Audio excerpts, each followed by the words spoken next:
نفسیات کے مطابق صرف 10% خوشیاں آپ کو باہر کے حالات سے ملتی ہیں، باقی 90% خوشیاں آپ کے اندر کی سوچ اور احساسات میں چھپی ہوتی ہیں۔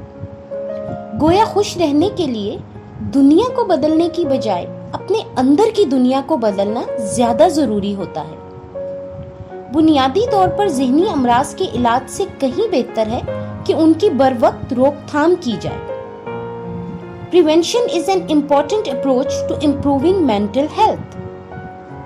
اس لیے ذہنی مسائل اور امراض کے میدان میں سائیکیٹرسٹ یعنی ماہر علاج برائے ذہنی امراض سے پہلے ماہر نفسیات یا سائیکالوجسٹ کا رول زیادہ بڑھ جاتا ہے کہ وہ لوگوں میں ان کے ذہنی مسائل اور امراض سے متعلق آگہی پیدا کریں اور عوام الناس میں یہ احساس پیدا کریں کہ ذہنی صحت کی بھی اتنی ہی اہمیت ہے، بلکہ شاید اس سے کہیں زیادہ جتنی کہ جسمانی صحت کی ہے۔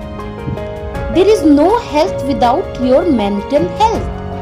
آپ کی صحت برقرار ہی نہیں رہ سکتی اگر آپ کی ذہنی صحت اچھی نہ ہو۔ اس لیے یہ بہت ضروری ہے کہ سب کا دھیان اور رجحان ذہنی مسئلوں کی ابتدا سے ہی حل کرنے میں ہو جائے۔ جب ماہر نفسیات ذہنی مسائل اور امراض کے متعلق آگہی دیتے ہیں تو ان سے بچنے کے بارے میں پورا علم دینے کی بھی کوشش کرتے ہیں۔ ہمارے معاشرے میں زیادہ تر افراد پازیٹیو مینٹل ہیلتھ سے محروم ہیں، جس کا مطلب یہ ہرگز نہیں کہ وہ کسی نفسیاتی مرض جیسا کہ ڈپریشن، گھبراہٹ، بائپولر ڈس آرڈر یا پھر شیزوفرینیا کا شکار ہیں، بلکہ اس کا مطلب یہ ہے کہ وہ اپنی زندگی سے مطمئن اور خوش نہیں ہیں۔ پازیٹیو مینٹل ہیلتھ کا مطلب یہ ہے کہ انسان کو اپنی صلاحیتوں کا اندازہ ہو، روزمرہ کے مسائل سے نبرد آزما ہونے کی صلاحیت رکھتا ہو، دوسروں کے لیے مثبت سوچ رکھتا ہو اور معاشرے کی بہتری کے لیے فعال کردار ادا کرتا ہو۔ ذہنی صحت کے حوالے سے پریونٹیو میئرز اور پروموشن آف مینٹل ہیلتھ کے کچھ معیار پہلے سے مقرر ہیں۔ ان پر بہتر انداز سے کام کیا جائے تو ذہنی مسائل اور امراض میں واضح کمی واقع ہو سکتی ہے۔ ان سب کے باوجود بھی اگر کوئی بیماری ہو جائے تو اس کا بروقت علاج ممکن کیا جا سکے اور ان کی ٹریٹمنٹ مکمل ہونے پر ریہیبلیٹیشن یعنی مکمل بحالی اور پھر معاشرے کا بہتر فرد بنانے کی کوشش بہت ضروری ہے۔ اور میں یہ سمجھتی ہوں کہ تمام چیزیں آپس میں انٹر لنک ہیں۔ یہ بیماری کی نوعیت پر منحصر ہے کہ اس کا علاج کیسے ہوگا۔ اکثر بیماریوں میں ایسا بھی ہوتا ہے کہ مریض کو احساس ہی نہیں ہو پاتا اور وہ یہ خاص کیفیت کو محسوس ہی نہیں کر پاتا کہ اسے کوئی بیماری ہے۔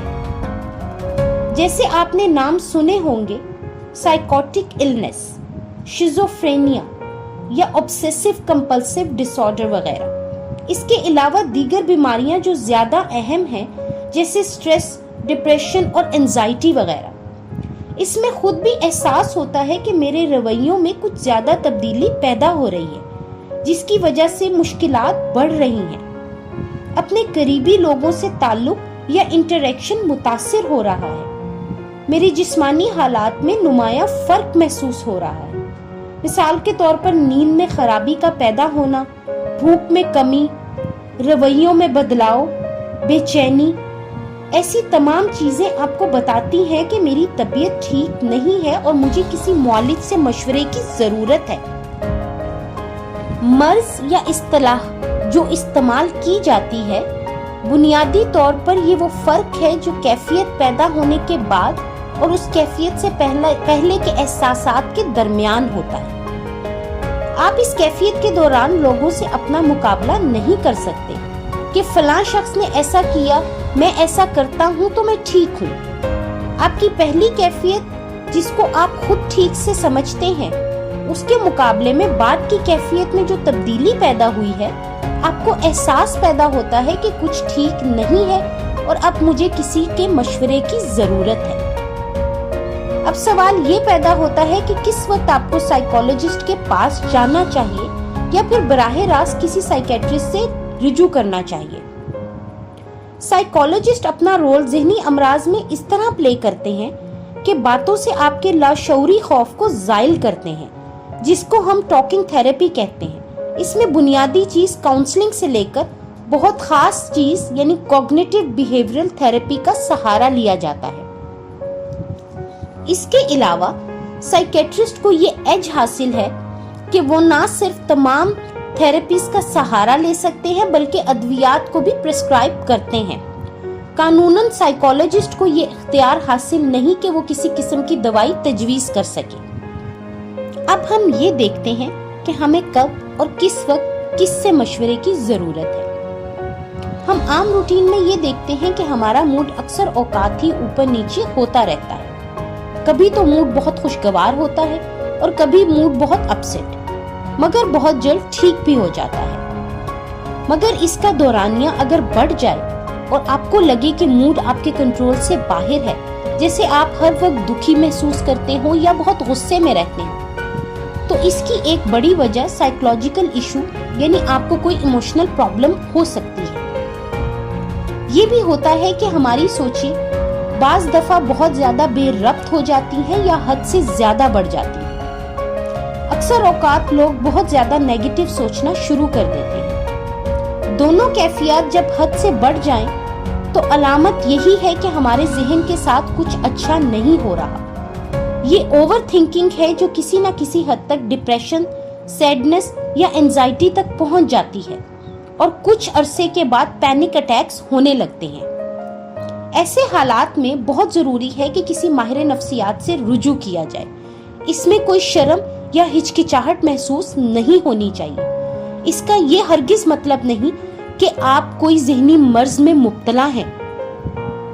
اگر رونا زیادہ آتا ہے یا غصے میں بہت زیادہ رہتے ہوں، یہاں تک کہ جھگڑے شروع ہو جائیں، توڑ پھوڑ یا نقصان کرنے لگیں، تو یہ کیفیت انڈیکیٹ کرتی ہے کہ آپ کو کوئی ایموشنل سٹریس ہے یا کسی نفسیاتی ذہنی دباؤ کا شکار ہے۔ ایسی حالت میں کنسنٹریشن بہت کم ہو جاتی ہے، کسی بھی کام میں دھیان نہیں رہتا، ذہن مسلسل سوچوں میں رہتا ہے، سوچوں کے تانے بانے بنتے رہتے ہیں، روز مرہ کے کام کاج بھی صحیح طریقے سے نہیں کر پاتے، جس کی وجہ سے جاب سے اور بہت سے رشتوں سے تعلق بگاڑ بیٹھتے ہیں۔ ایسے افراد کو لگتا ہے کہ دوسرے ان کی بات سمجھ نہیں پا رہے، وہ اپنی زندگی کو بے معنی سمجھنے لگتے ہیں۔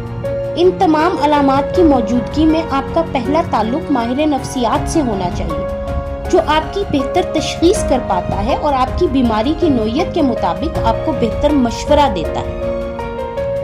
خوش رہیے، خوش رہنے کی کوشش کیجیے۔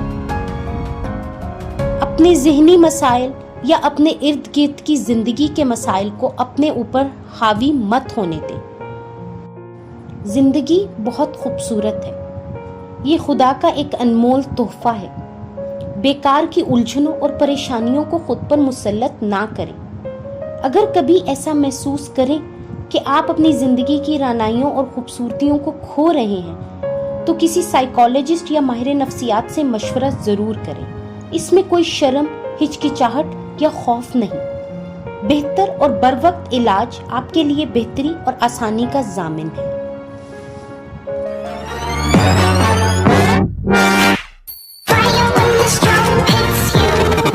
That's it, friend.